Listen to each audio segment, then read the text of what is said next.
Hello everyone. Last video में हमने discuss किया था सेल स्क्रिप्टिंग का इंट्रोडक्शनरी पार्ट, उसके फीचर्स, सेल स्क्रिप्टिंग को यूज़ कैसे करना है, सेल स्क्रिप्टिंग का बेसिकली प्रैक्टिकली अप्रोच क्या होती है। आज हम देखते हैं कि हमको यदि क्रिएट करना है स्क्रिप्ट को तो हम किस टाइप से कर सकते हैं।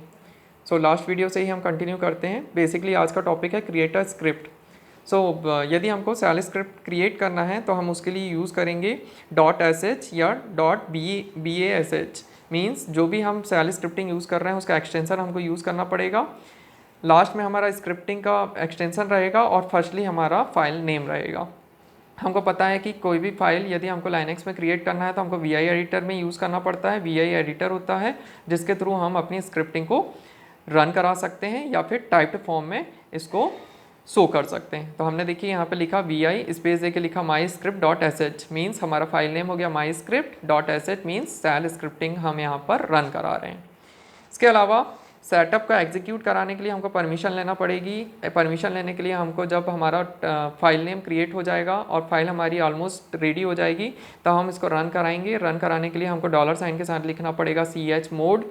chmod इट मीन्स होता है यहाँ पर मोड हमको चेंज कर रहे हैं, मीन्स हम टाइप्ड फॉर्म से जो टाइप्ड मोड था वहाँ से हम एग्जीक्यूटेबल मोड पे आएंगे। एग्जीक्यूटेबल मोड के लिए हमको +X लिखना पड़ेगा chmod के साथ।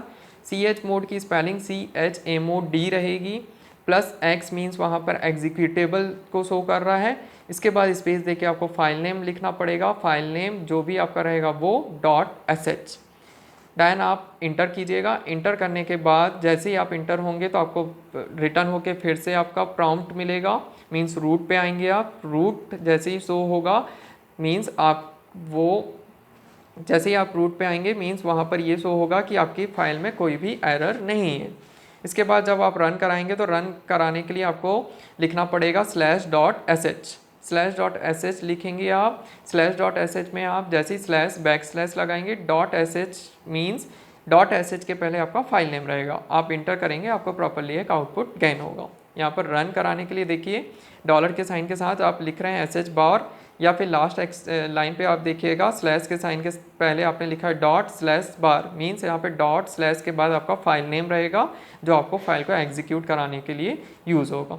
हम देखते हैं यहाँ पे जब हम नेक्स्ट एग्जांपल देखेंगे तो यहाँ पर देखिए आपने फर्स्ट नाम की एक फ़ाइल बनाई है। वी आई स्पेस देके आपने फर्स्ट लिखा। फर्स्ट नाम की जो भी आप एडिटर विंडो ओपन होगा उस पर आप लिख रहे हैं कि my first shell script.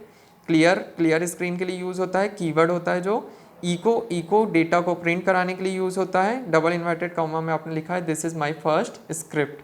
Then उसके बाद आप इस फाइल को सेव करके जैसे ही आप टर्मिनल विंडो पे रिटर्न आते हैं, टर्मिनल विंडो पे रिटर्न आने के बाद आप यहाँ पर फाइल को कंपाइल कराएंगे। मीन्स कंपाइल कराने के लिए आपको मोड चेंज करना पड़ेगा। आपने लिखा chmod स्पेस देके आप फाइल नेम देंगे।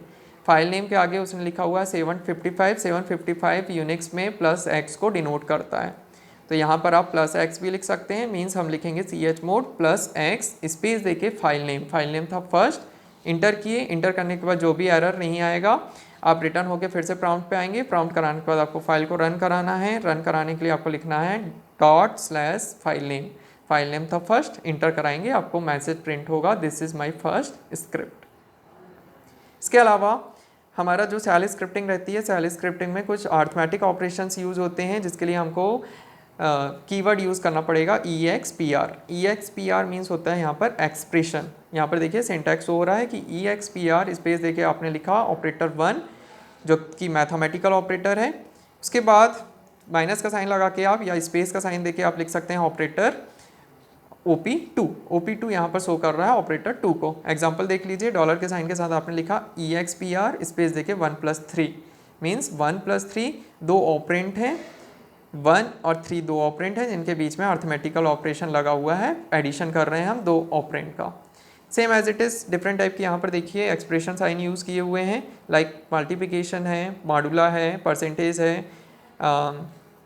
इसके अलावा कुछ हमारे पास मल्टीप्लिकेशन के लिए साइन यूज़ कर रहे हैं, सब्ट्रैक्शन के लिए यूज़ कर रहे हैं। तो there are many type of varieties in shell arithmetic operations. इसके अलावा कुछ रीड स्टेटमेंट होता है। रीड स्टेटमेंट मीन्स यदि हम किसी प्रॉपरली सेल स्क्रिप्टिंग को क्रिएट कर रहे हैं और सेल स्क्रिप्टिंग में हम किसी फाइल से डेटा को ले रहे हैं, इनपुट ले रहे हैं, या फिर आउटपुट शो कराने के लिए हम किसी नेक्स्ट फाइल को यूज़ कर रहे हैं जो पहले से हमारे सिस्टम में स्टोर है, तो उसके लिए हमको वहाँ पर फाइल नेम देना पड़ेगा पहले इको के थ्रू। इको हमारा डेटा को प्रिंट कराने के लिए यूज़ होता है। देन जिस भी फाइल को हम यूज़ कर रहे हैं एज एन इनपुट, तो उस फाइल को हमको रीड कराना पड़ता है, जैसा कि हम C++ में यूज़ करते हैं scanf के थ्रू या Cout/Cin के थ्रू। वैसे ही हमको same as it is shell scripting में रीड एक कीवर्ड रहता है जिसके थ्रू हम फाइल नेम को रीड करेंगे। यहाँ पर देखिए आपने लिखा इको डबल इन्वर्टेड कॉमा में आप लिख रहे हैं your first name please, means जो भी आप नेम यहाँ पर इंटर करेंगे वो नेम आपका फर्स्ट नेम सबसे पहले सेल स्क्रिप्टिंग के थ्रू रीड होगा। रीड एक कीवर्ड है जिसमें आपने फाइल नेम को स्टोर करा के रखा है, यानी इट मीन्स यहाँ पर आपका फाइल नेम रीड हो रहा है। इसके बाद जो हमारा सेल स्क्रिप्टिंग रहता है, सेल स्क्रिप्टिंग में कुछ कंडीशंस रहती हैं same as it is programming language के थ्रू। सारे एक्सप्रेशन, सारे वेरिएबल, सारे ऑपरेंड, सारी entity set values, attribute values हम यूज़ कर सकते हैं सेल स्क्रिप्टिंग में। सारा ऑपरेशन हम परफॉर्म करा सकते हैं जितना भी प्रोग्रामिंग लैंग्वेज में होता है, if else, nested if else, switch statement, जितना भी एक्सप्रेशन हम यूज़ कराना है वो सारा हम as it is shell scripting के सिंटैक्स के थ्रू यूज़ कर सकते हैं। यहाँ पर हम पहला स्टेटमेंट देखते हैं, इफ़ स्टेटमेंट या इफ़ कंडीशन। यहाँ पर देखिए उसका सिंटैक्स रहेगा, इफ़ एक कीवर्ड है, मींस हमने सब फर्स्टली लिखा इफ़ के बाद जो भी कंडीशन हमको देना होगी वो कंडीशन हम यहाँ पे डिनोट करेंगे। इफ़ के बाद देन कीवर्ड लगाएंगे। देन कीवर्ड लगाने के बाद जो भी कमांड्स हमको देना है वो कमांड देखने के बाद यदि कंडीशन ट्रू हो रही है या फिर एग्जिट कराना है हमको, तो हम इस स्टेटमेंट के बीच में लिखेंगे और लास्ट में जो हमारा इफ़ कंडीशन हमने ओपन की थी उसको क्लोज कराने के लिए हम यूज़ करेंगे fi कीवर्ड का। तो ये एक बेसिकली सिंटैक्स होता है इफ़ का। इफ़ के साथ यदि हमको कुछ मैथमेटिकल ऑपरेशन परफॉर्म कराना है या मैथमेटिकल ऑपरेटर यूज़ करना है, लाइक इक्वल टू या not equal to, less than, greater than या ग्रेटर देन इक्वल टू, तो हम उसके लिए यूज़ करेंगे हाइफन साइन के साथ EQ मीन्स होता है इक्वल टू, NE मीन्स होता है not equal to, LT means होता है लेस देन, LE मीन्स होता है less than equal to, GT means होता है ग्रेटर देन। इसके अलावा GE मीन्स होता है greater than equal to. Means यदि आपको कंडीशन देना है तो आपको यहाँ पर साइन यूज़ करने का सिंटैक्स नहीं रहता है, आपको लिखना पड़ेगा इफ़ के बाद हाइफन साइन के साथ हाइफन G या GT या LE, LT या NE या EQ। सो ये बेसिकली हमारा यूज़ हो रहा है इफ़ कंडीशन में। इसके बाद देखिए यहाँ पर एक एग्जांपल बनाया हुआ है हमने, जैसे हमारा स्क्रिप्ट का फॉर्म है myscript.sh मीन्स सेल स्क्रिप्टिंग पे हम वर्क कर रहे हैं। यहाँ पर हमने रीड जो भी हमारा बेसिकली चॉइस था, चॉइस नाम का हमने कीवर्ड लिया है या वेरिएबल लिया हुआ है जिसको हमने रीड कराया। कंडीशन अप्लाई किया, कंडीशन अप्लाई करने के लिए हमने यूज़ किया इफ़ के अंदर हमने सबस्क्रिप्ट यूज़ की हुई है।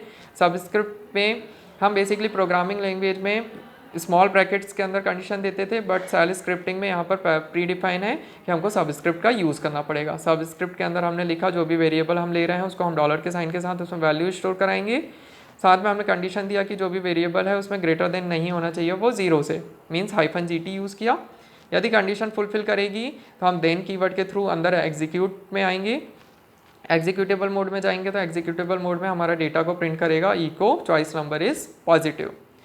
डॉलर के साइन के साथ हमने इसलिए चॉइस लिया है कि जो वेरिएबल है उसमें डेटा स्टोर रहेगी, इसलिए नंबर प्रिंट होगा यदि कंडीशन फुलफिल होती है कि नंबर इज़ पॉजिटिव।